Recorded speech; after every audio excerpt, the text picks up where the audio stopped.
The high plateau stretched endlessly beneath a pale sky, its silence broken only by the wind that swept through the yellowed grass and carried dust across the broken stones. Dr. Elena Vargas stood at the edge of the excavation site, her weathered hands gripping a rusted crowbar, her dark eyes fixed on the limestone wall that had emerged from centuries of earth and neglect. She was 53 years old, lean and sun-darkened, her black hair streaked with silver and pulled back in a practical braid. The university had dismissed her 2 years earlier. Budget cuts, they said, though everyone knew it was because she'd refused to stop pursuing what her colleagues called a fool's obsession. Her husband, Miguel, a civil engineer who'd believed in her work, had died of a heart attack 6 months after her termination. The grief had nearly broken her, but she'd taken the small inheritance he'd left, sold their apartment in Cusco, and purchased this worthless plot of land in the highlands near Ollantaytambo, a rocky stretch that local farmers avoided because nothing would grow there. The others had laughed. Her former colleagues, the university board, even the man who sold her the land. "Senora," he'd said, counting her money with obvious pity, "there's nothing here but stones and wind. You're buying a grave for your savings." But Elena had studied the colonial records, the testimonies taken by Spanish priests in 1572, the cryptic references to a chamber sealed by Inca engineers just before the final siege. The coordinates, when cross-referenced with topographical surveys and Jesuit maps, had pointed here, to this forgotten hillside where shepherds occasionally lost their footing and no one bothered to look twice. She'd spent 8 months digging alone, sleeping in a canvas tent, eating rice and dried potatoes, ignoring the stares of passing herders who thought her mad. And then, 3 days ago, her shovel had struck something that wasn't rock. The wall before her now was man-made, precisely cut limestone blocks fitted together without mortar, their edges so tight that even after 5 centuries a knife blade wouldn't slip between them. Inca masonry. Unmistakable. And in the center, barely visible beneath the accumulated dirt, was the outline of a doorway, sealed with a single massive stone. Eleanor set down the crowbar and brushed the surface with her fingertips. Her heart hammered in her chest. She could feel the faint grooves of chisel marks, the deliberate smoothness that spoke of careful work done in haste. This wasn't a tomb. The placement was wrong, the elevation too high. This was something else. "Talking to rocks again, Doctora?" The voice came from behind her, rough and mocking. Elena didn't turn. She recognized it. Hector Mendoza, a local construction contractor who'd tried to buy this land before her. He'd been outbid and had never forgiven her for it. "Just working, Hector," she said evenly. He walked closer, his boots crunching on loose gravel. He was a thick-shouldered man in his 40s, with a gold chain visible beneath his open collar, and the kind of confidence that came from owning heavy machinery and knowing the right people. 2 of his workers stood behind him, young men with hard eyes and folded arms. "Working," Hector repeated, his tone amused. "Is that what you call this? Elena, you've been scratching at dirt for months." Miguel would be ashamed, God rest him, seeing his wife waste away on this godforsaken hill. Elena's jaw tightened, but she kept her voice calm. "Miguel believed in this work." "Miguel believed in you," Hector corrected. "That doesn't mean he believed in fairy tales." He gestured at the wall. "What is this supposed to be, some lost treasure? The Spanish stripped everything worth taking 500 years ago. You're digging for ghosts." "Then why are you here?" Hector's smile faded slightly. "Because I have a road contract coming through in 6 months. The government's putting asphalt from Ollantaytambo to the next valley. This land sits right in the path." He pulled a folded paper from his jacket pocket. "I'm prepared to offer you 3 times what you paid. Enough to go back to Cusco, live comfortably, stop this nonsense." Elena finally turned to face him. "This land isn't for sale." "Everything's for sale, Doctora." His voice hardened. "I'm being generous because I respected Miguel. But when the surveyors come, and they will, you'll lose it anyway. Eminent domain. Take the offer." "No." Hector studied her for a long moment, then shrugged. "Suit yourself. But when you're standing in the mud watching bulldozers flatten your little fantasy, remember, I tried to help." He turned and walked back toward his truck, his workers following. The engine roared to life and dust billowed as they drove away. Eleanor stood alone again, the wind pulling at her clothes. Her hands were shaking, not from fear but from rage and something deeper, a stubborn fire that Miguel used to call her Archaeologist's madness. She picked up the crowbar and wedged it into the narrow gap where the sealed stone met the surrounding wall. The work was brutal. The stone had been set with deliberate precision, designed to resist tampering. Helena braced her feet against the rocky ground and pulled with all her strength, her muscles burning, sweat stinging her eyes despite the cool highland air. The crowbar slipped twice, scraping her palms raw. But she kept at it, hour after hour, as the sun climbed higher and then began its descent toward the distant peaks. Just before sunset, something shifted. A sound, deep, grinding, reluctant, echoed from within the wall. The sealed stone moved a fraction of an inch. Elena's breath caught. She repositioned the crowbar, angled it deeper, and pulled again.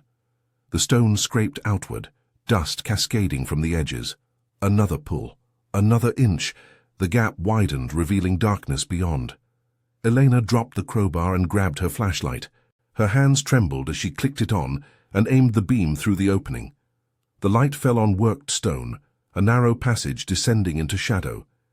The air that seeped out was cold and dry, untouched by moisture, carrying a faint mineral smell. Eleanor's pulse thundered in her ears. She widened the gap further, using a smaller chisel to clear debris, until the opening was large enough to squeeze through. She paused, one hand on the rough stone, and thought of Miguel, his steady voice, his belief in evidence over intuition, his quiet pride in her work. If he'd been here, he would have told her to proceed carefully, to document everything, to call the authorities before entering an unknown structure. But Miguel wasn't here, and Elena had spent 2 years being careful, being dismissed, being told her work didn't matter. She took a breath, clicked on her helmet light, and stepped through the opening into the darkness beyond.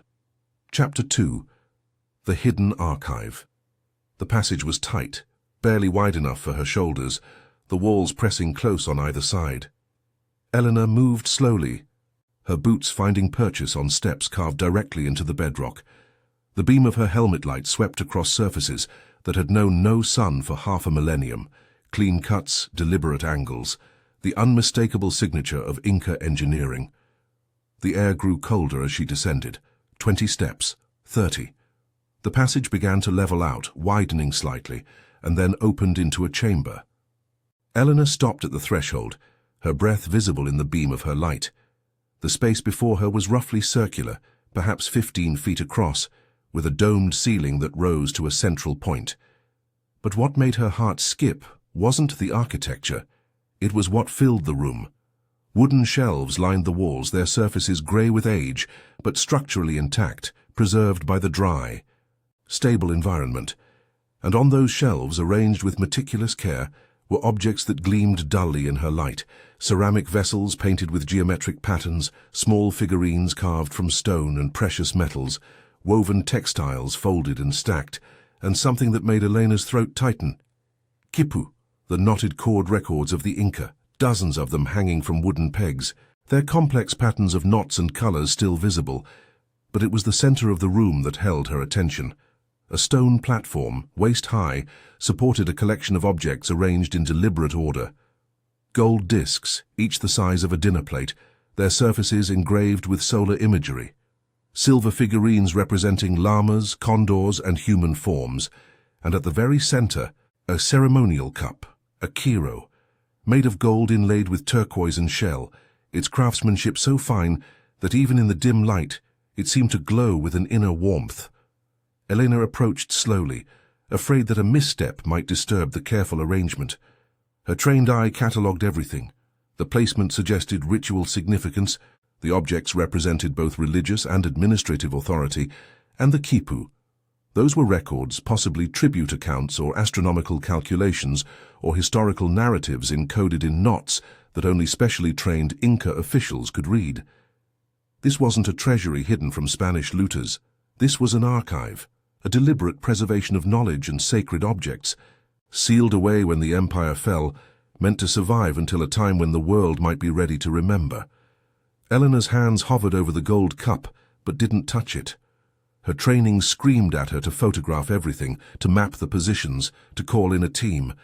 But another part of her, the part that had spent months alone on this hill, mocked and dismissed, wanted proof first. Evidence that couldn't be denied or taken away.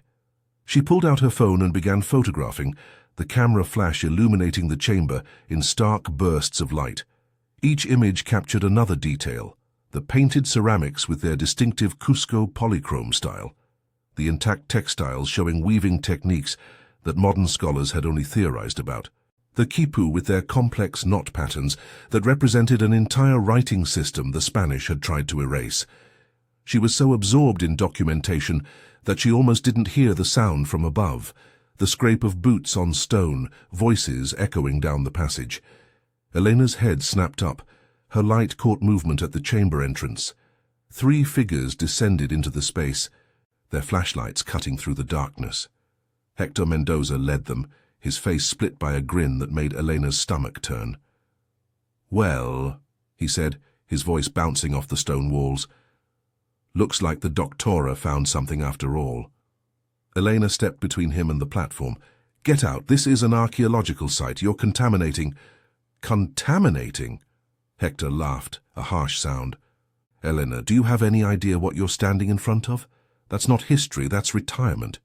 He moved closer, his eyes fixed on the gold discs. "Miguel's life insurance probably ran out months ago. You're broke, living in a tent, eating scraps. And you're standing next to more money than you'd see in 10 lifetimes. This belongs to Peru," Elena said, her voice shaking with anger. "It belongs in a museum, not melted down by who? Grave robbers?" Hector's expression hardened. "I'm a businessman, Doctora. I see an opportunity, I take it. You had your chance to sell. Now I'm taking what's mine." "It's not yours. It's not yours either." He gestured to his men. "Start with the gold. We'll come back for the rest." The 2 workers moved forward. Elena didn't think. She grabbed the nearest object, a stone ceremonial blade, and held it up. "Touch anything and I call the police." Hector sighed. "There's no cell signal up here, Elena, you know that. And even if you did call, who do you think they'd believe? A disgraced academic squatting on worthless land or a respected contractor with government connections?" He stepped closer, his voice dropping. "I'll make you a deal. Walk away now. I'll give you $20,000 cash. That's more than fair for keeping quiet." "No." "Then you're a fool." Hector nodded to his men. "Take her phone. We'll figure out the rest later." One of the workers lunged forward. Elena swung the blade, more warning than threat, but her boot caught on uneven stone. She stumbled backward, crashing into the wooden shelves. Ceramics tumbled, a quipu fell to the ground, and the worker grabbed her wrist, twisting until the blade clattered away. "Careful!" Hector snapped. But whether he meant careful with Elena or careful with the artifacts, she couldn't tell. The worker shoved her against the wall and took her phone, handing it to Hector. Hector scrolled through the photos, his expression unreadable. Then he looked at Elena, and something like pity crossed his face. "You really thought you'd be the hero, didn't you? The widow who proved everyone wrong." He pocketed the phone. "Life doesn't work that way, Doctora. Not for people like us." He turned to his men. "Load what you can carry. Gold first, then the silver. Leave the pottery. Too breakable, too traceable." Elena watched helpless as they began removing objects from the platform, stuffing them into canvas bags with complete disregard for their historical value. The gold discs clinked together. The ceremonial cup disappeared into rough fabric. 500 years of preservation, destroyed in minutes. But as they worked, Elena's eyes fell on something they hadn't noticed, a narrow gap in the wall behind the platform, partially hidden by shadow. Another passage, or a niche, she couldn't tell. But it was there, and they hadn't seen it. She forced herself to look away, to not draw attention to it. When Hector and his men finally left, their bags heavy with plunder, Elena remained slumped against the wall, playing the part of the defeated academic. She heard their boots ascending the passage, heard their voices fade, heard the distant rumble of a truck engine starting and driving away. Only then did she move. Chapter 3. The Record Keeper's Truth. Elena waited in the darkness for 20 minutes, listening to the silence, making certain they wouldn't return. Her wrists ached where the worker had grabbed her, and her shoulder throbbed from where she'd hit the wall, but she ignored the pain. Her mind raced through options, each one worse than the last.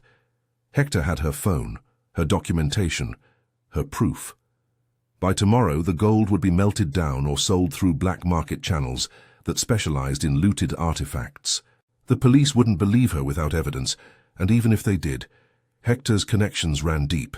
She'd be tied up in legal battles for years while the site was demolished for his road project, unless she found something he couldn't steal. Elena pulled herself upright and approached the platform, now partially bare, its remaining objects scattered where Hector's men had worked carelessly. The quipu still hung on the walls, ignored because they looked like simple colored string to untrained eyes. The ceramics, too damaged or common to interest looters, lay where they'd fallen. And that gap in the wall, narrow, shadow-filled, overlooked in the rush for gold. Elena squeezed behind the platform, her helmet light illuminating the space. It wasn't a passage. It was a niche cut deliberately into the rock, about 3 feet deep and 2 feet wide. And inside, protected by a carefully arranged barrier of stone slabs, were more quipu, but different from the others. These were larger, more complex, their cords thicker and their knot patterns so intricate they seemed almost architectural. Elena carefully removed the protective slabs and lifted out the first quipu. The primary cord was thick wool, dyed a deep red that had barely faded, and from it hung dozens of pendant cords in multiple colors: yellow, green, blue, white, black. Each cord bore clusters of knots, their positions and types varying in ways that encoded specific information. But it was the attachment points that made Elena's breath catch. Small silver clasps, each one engraved with symbols she recognized from Inca administrative records. These weren't just any quipu. These were official state records, possibly compiled by a quipu kamayuk, a record keeper, during the final years of the empire. Elena's hands trembled as she examined the others. One appeared to record tribute payments, its knots corresponding to quantities and types of goods. Another seemed astronomical, its patterns matching seasonal cycles. But the largest, the one positioned at the very back of the niche, was different. Its knots were arranged in narrative clusters, with connecting cords that suggested relationships between events or people. A history. This was a knotted history, an account of events that someone had risked their life to preserve.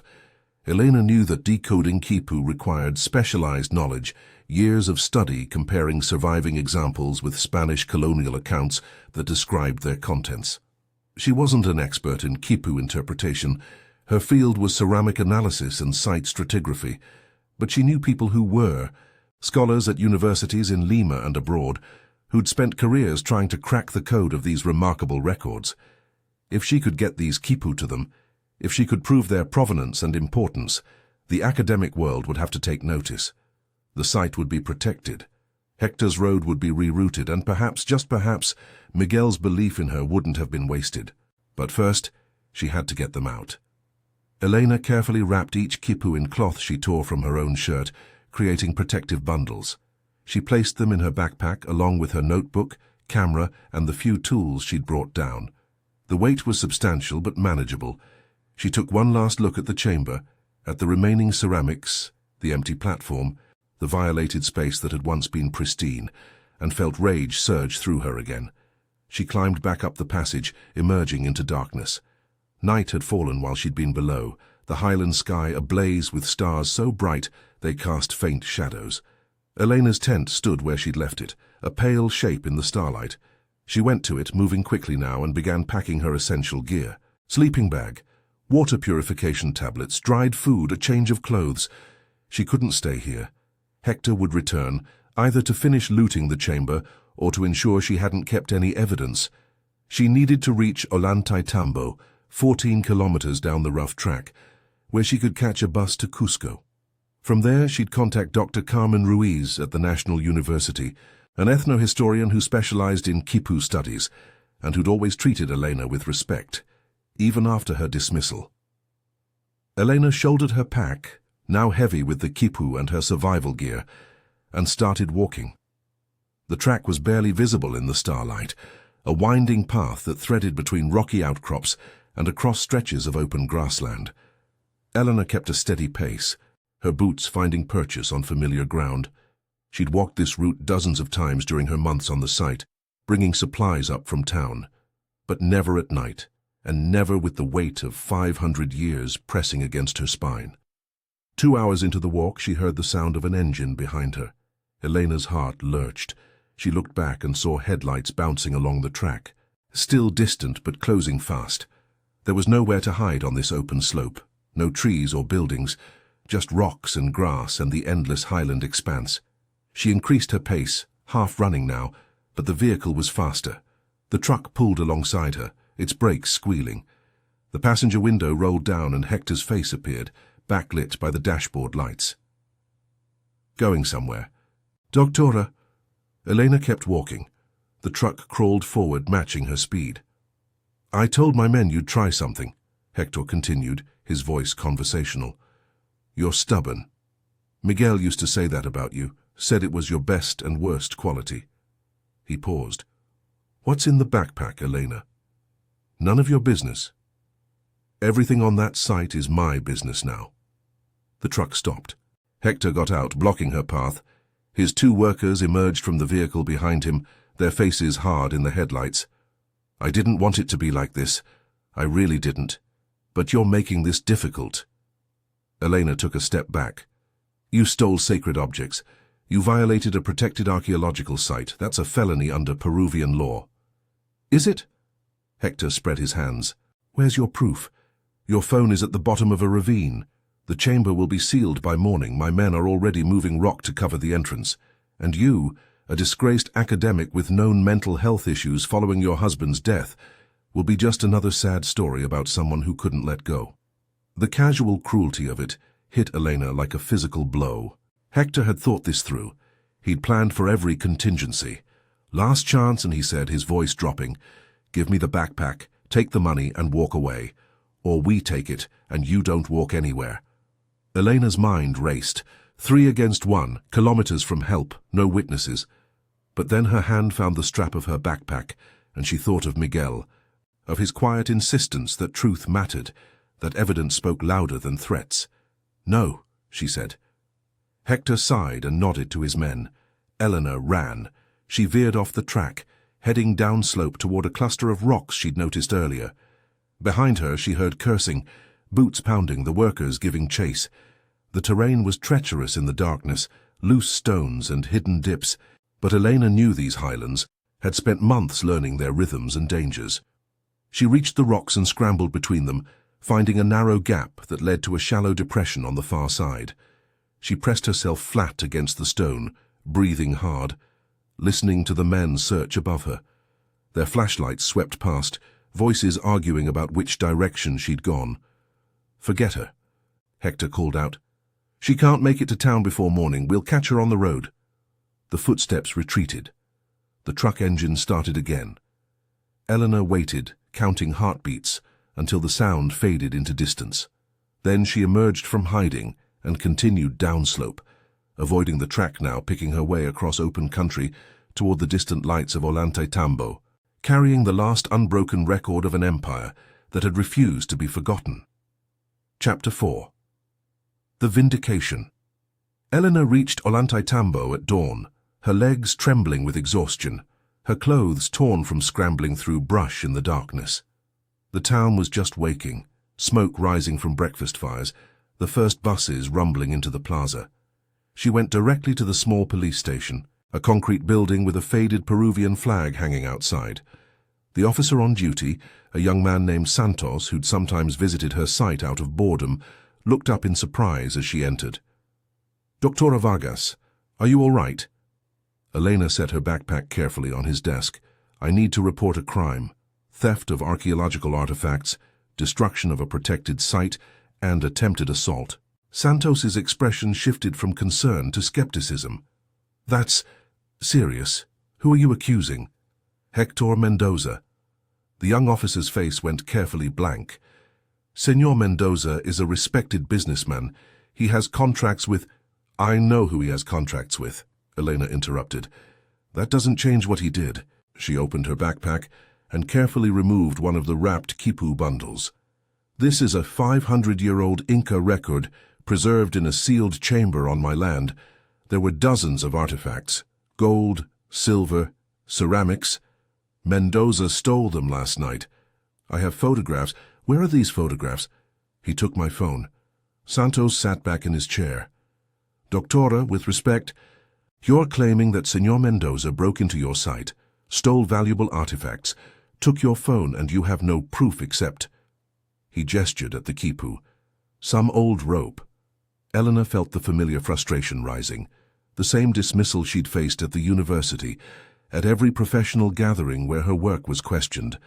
But this time she had something they couldn't ignore. This isn't just old rope, she said quietly. This is a quipu, an Inca recording device, and if you give me access to a phone, I can prove its importance to people who'll make your department very interested in protecting it. Santos hesitated, then pushed his cell phone across the desk. 5 minutes. Elena dialed from memory. The phone rang 3 times before a woman's voice answered, thick with sleep. See? Carmen, it's Elena Vargas. A pause. Elena? It's 6 in the morning. I know, I'm sorry. But I found something. A sealed chamber, intact, with multiple quipu in exceptional condition. I'm at the Ollantaytambo police station. I need you to vouch for their authenticity. Another pause, longer this time. Then Carmen's voice came back, suddenly alert. You're serious, I need completely. Put me on speaker. Elena complied. Carmen's voice filled the small office, professional and authoritative. Officer, this is Dr. Carmen Ruiz, Professor of Ethnohistory at the National University of San Marcos in Lima. If Dr. Vargas has indeed recovered intact quipu, this is a matter of national cultural heritage. These artifacts are irreplaceable. I'm requesting that her statement be taken in full, and that the site she's describing be immediately secured. I'll be arriving in Ollantaytambo by this afternoon, with a team from the Ministry of Culture. Santos straightened in his chair. The Ministry of Culture was a different matter. Federal authority, media attention, career consequences. Yes, Doctora, we'll take her statement. What followed was hours of questioning, documentation, and growing alarm as Elena described the chamber's contents and Hector's theft.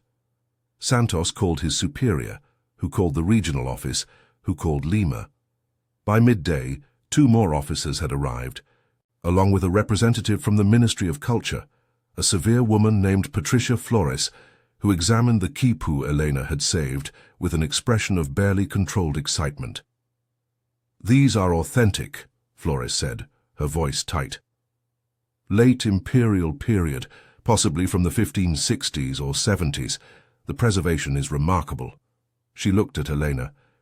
Where exactly is this chamber? Elena provided the coordinates.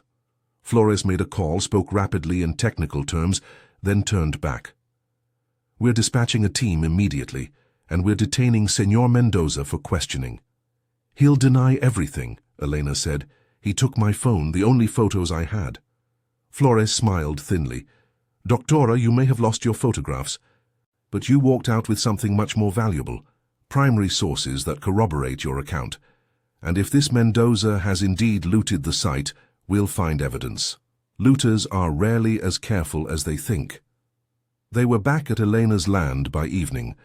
A convoy of vehicles carrying archaeologists, ministry officials, police, and Carmen Ruiz, who embraced Elena the moment she arrived. You did it, Carmen whispered.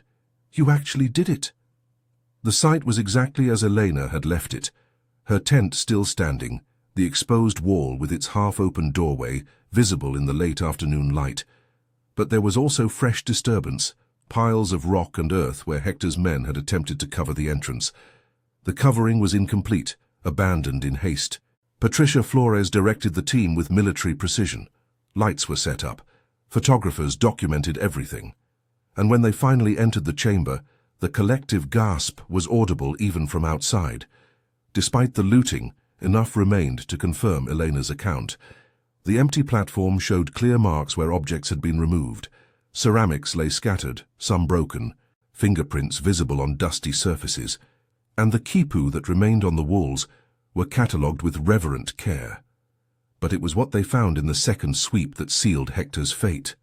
A gold disc, dropped and forgotten in the passage, its engraved surface catching the light, and on that surface a partial fingerprint.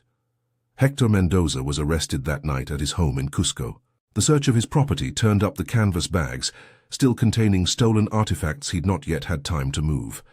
The gold ceremonial cup, the silver figurines, the engraved discs, all of it, tagged and photographed, irrefutable evidence. The trial was brief. Hector's lawyers argued that he'd been trying to protect the artifacts, that Elena had abandoned the site, that he'd acted in good faith. But the evidence was overwhelming. His fingerprints on stolen objects, testimony from his workers who turned on him in exchange for reduced sentences, and the clear documentation provided by the Ministry of Culture. He was sentenced to 8 years for theft of cultural heritage, destruction of an archaeological site, and assault. His construction company was fined heavily, and his government contracts were revoked. For Elena, vindication came slowly, but completely. The site was declared a protected national monument.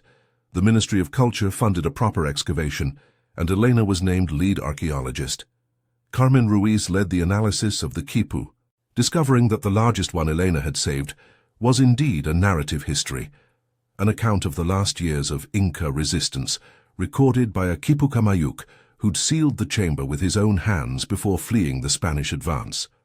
The story made international news. Scholars came from around the world to study the site. The artifacts, once properly conserved, went on display at the National Museum in Lima, where Miguel's photograph appeared in the dedication plaque alongside Elena's, because she'd insisted on it. On the first anniversary of the chamber's discovery, Elena stood at the site as the sun rose over the Andes, painting the stones gold. The excavation was complete now, the chamber properly stabilized and protected. In a few hours, the first public tour group would arrive, school children from Cusco who'd be taught about their heritage, about preservation, about the importance of protecting the past. But for now, in the quiet dawn, Elena was alone. She thought of Miguel, of his steady belief that the truth always emerged if you looked hard enough.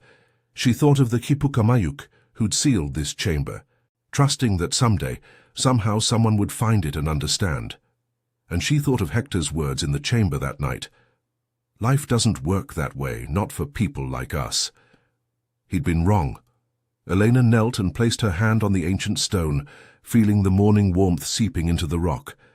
The wind swept across the plateau, carrying the scent of highland grasses and distant rain.